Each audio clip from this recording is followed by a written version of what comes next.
My mother's fist connected with my cheekbone in the middle of Marcello's, the most expensive Italian restaurant in downtown Boston. The sound wasn't dramatic like in the movies. It was a dull, wet thunk that made the wine glasses on our table rattle. Before I could even process the pain, her manicured nails were tangled in my hair, yanking me backward out of my chair. My knees hit the marble floor. My vision blurred. And through the ringing in my ears, I heard my father's voice, calm and cold as winter steel. Let her go, Catherine. She's not worth the scene. My name is Brooke Garrison and I'm 32 years old. That night, in front of 40 witnesses with their phones out, my family tried to erase me. What they didn't know was that I had been waiting for this moment. And I was about to erase them right back. If you've ever been humiliated by the people who were supposed to protect you, drop a comment and tell me where you're watching from. Hit that like button and subscribe to the channel. I promise you this story ends with justice. Let me take you back 3 months before that punch. Back to when I still believed my family loved me even if they didn't understand me. I grew up in Beacon Hill, Old Boston money, the kind of family where your last name opens doors before you even knock. My father, Harrison Garrison, ran a private equity firm that managed hundreds of millions. My mother, Catherine, sat on charity boards and collected art she didn't understand. My older sister, Paige, was a corporate attorney at one of the big firms downtown, engaged to a hedge fund manager named Preston who wore loafers without socks even in January. Then there was me. I was the stain on the family portrait. The one who didn't fit the frame. While Paige went to Yale and then Harvard Law, I went to state school for graphic design. While she summered in the Hamptons, I worked at a print shop to pay my rent. I wasn't broke exactly. I had a small but steady freelance business designing logos and websites for local businesses. I made enough to cover my bills in my studio apartment in Allston, enough to eat, enough to save a little. But to my family I might as well have been homeless. They didn't just look down on me. They were ashamed I existed. It started small. Forgetting to invite me to family dinners. Introducing me to their friends as our younger one without mentioning my name. My mother once told a woman at a gallery opening that she had one successful daughter, while I was standing right there. When I opened my mouth to protest, she just smiled and touched my arm like I was a child interrupting adult conversation.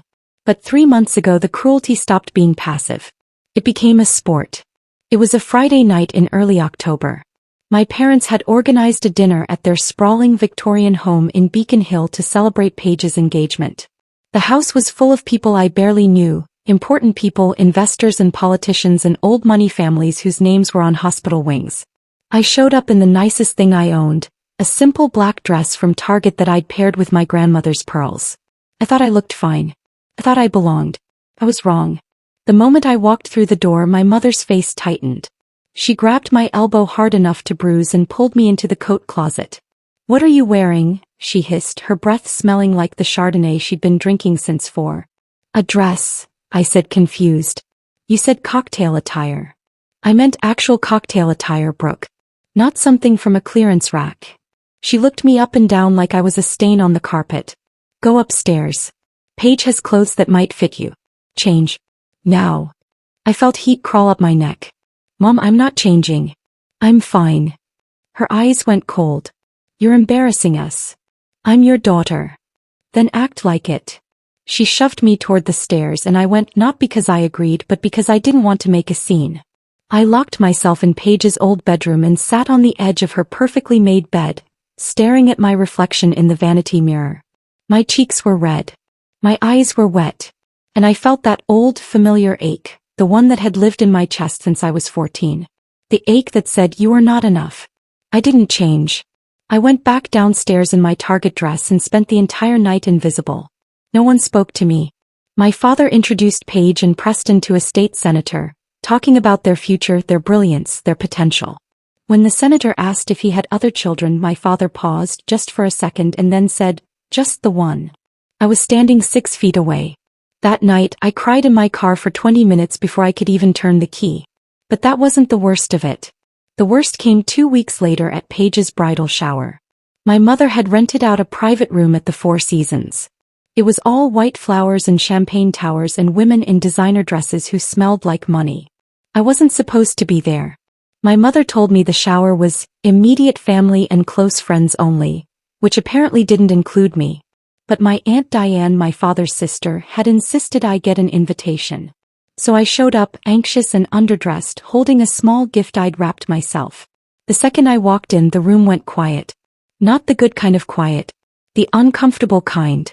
Paige was holding court in the center, her engagement ring catching the light like a spotlight. My mother stood beside her, beaming. When she saw me, her smile didn't falter. It froze. "Oh," she said, her voice bright and fake. "Brooke, I didn't think you'd actually come. Aunt Diane said I should." Of course she did. My mother's tone was sugar over glass. "Well, there's coffee in the back. Help yourself." I wasn't introduced. I wasn't acknowledged. I sat in a corner chair and watched as they played games, opened gifts, and toasted to Paige's perfect life. At one point, one of Paige's bridesmaids, a woman named Sloane who I'd met exactly once, stood up and gave a speech about how Paige was the daughter every mother dreams of. My mother cried. She actually cried.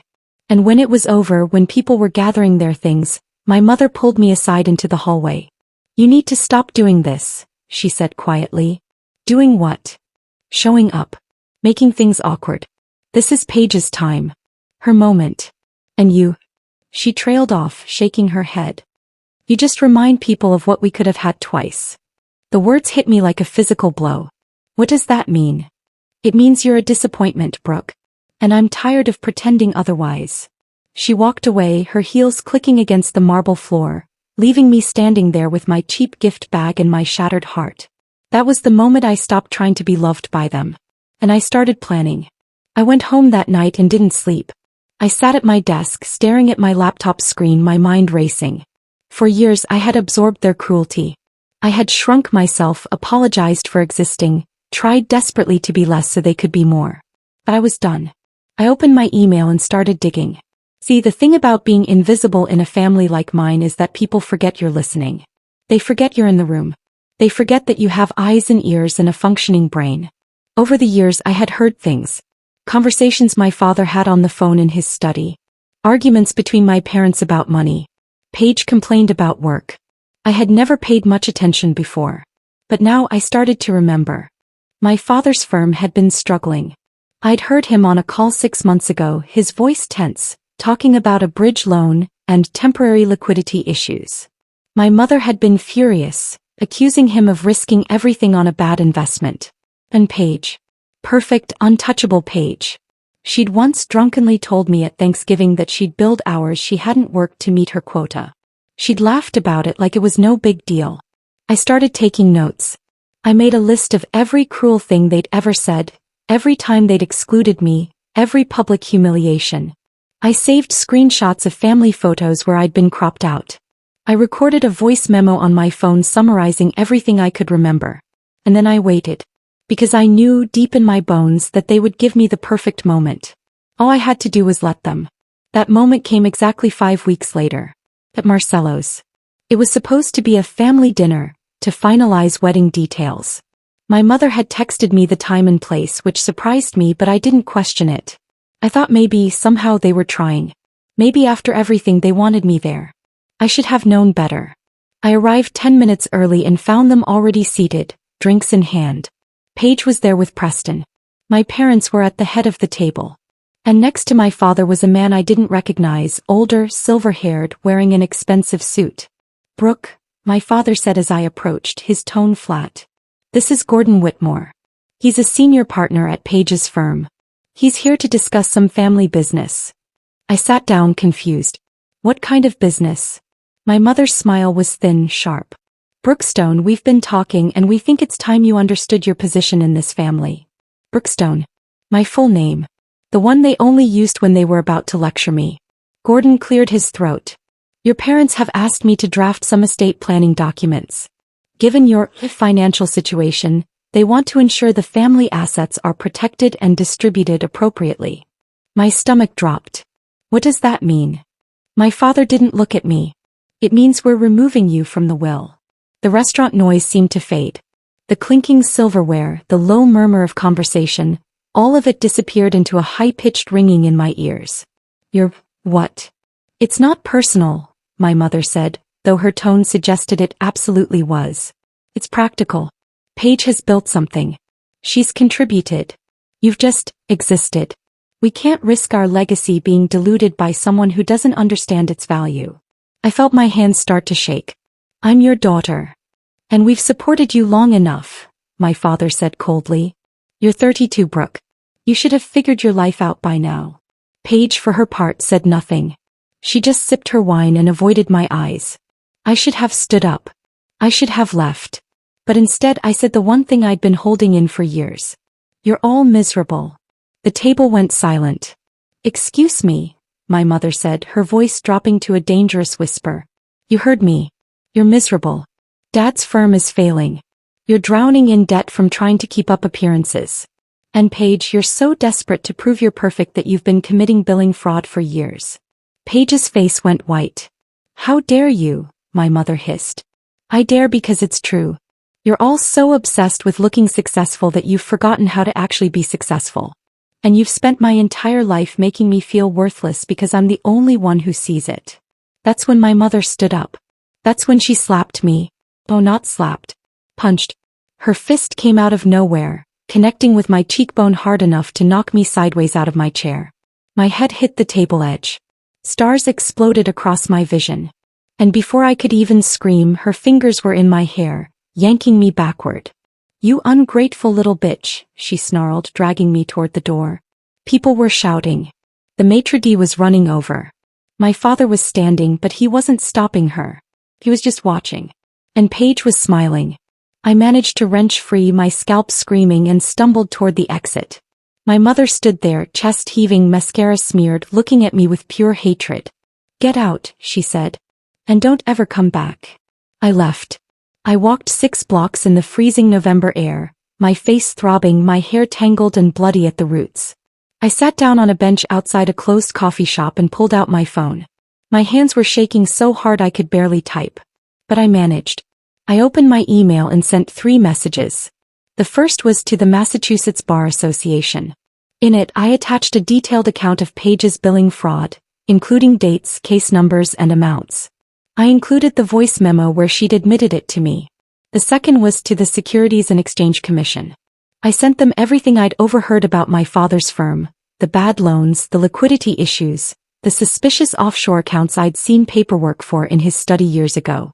The third was to every single person who had been at that bridal shower. I sent them the photos where I'd been cropped out. I sent them a timeline of every public humiliation. And I sent them the security footage from Marcello's, which I'd requested from the manager 20 minutes after I left, claiming I needed it for a police report. Then I posted it all on social media. Not just Facebook, Twitter, LinkedIn, and Instagram. I wrote one caption: "This is what happens when you tell the truth in a family that runs on lies." And then I turned off my phone and went home. The fallout was immediate. By the next morning, the video from Marcello's had been viewed over 50,000 times. The angle was perfect. You could see everything. My mother's fist, my head snapping back, her dragging me by the hair while my father stood there and did nothing. People were outraged. The comments section was a wildfire of anger and support. Strangers were tagging news outlets, calling for my mother to be arrested, demanding my father's firm be investigated. And then the official responses started. The Massachusetts Bar Association opened an investigation into Paige within 48 hours. Her firm put her on immediate leave. The SEC launched a formal inquiry into my father's firm. His investors started pulling out. And my mother? He became a meme. Rich mom punches daughter was trending for 3 days straight. But I didn't feel victorious. Not yet. I felt hollow. Because even after everything, a part of me still wanted them to apologize. To call. To say they were wrong. They never did. Instead, 2 weeks later, I got a cease and desist letter from their attorney. They threatened to sue me for defamation, for emotional distress, for damaging their reputations. I laughed when I read it. A real genuine laugh. Because defamation requires lies. And I had only told the truth. 3 months after that night at Marcello's, the pieces finished falling. Paige was disbarred. The Bar Association found evidence of systematic billing fraud going back 4 years. She lost her job, her reputation, and Preston. He called off the engagement 2 days after the news broke. Apparently, marrying a disgraced lawyer wasn't good for his hedge fund image. My father's firm collapsed. The SEC investigation revealed years of shady accounting and investor fraud. He settled for an undisclosed amount, but it bankrupted him. They had to sell the Beacon Hill house, the vacation home in Maine, everything. My mother's charity board positions evaporated.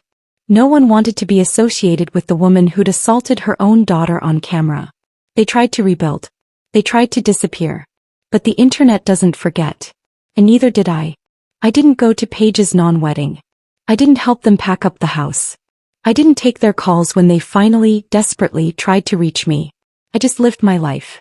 I got a new client, a tech startup that needed a rebrand. Then another. And another.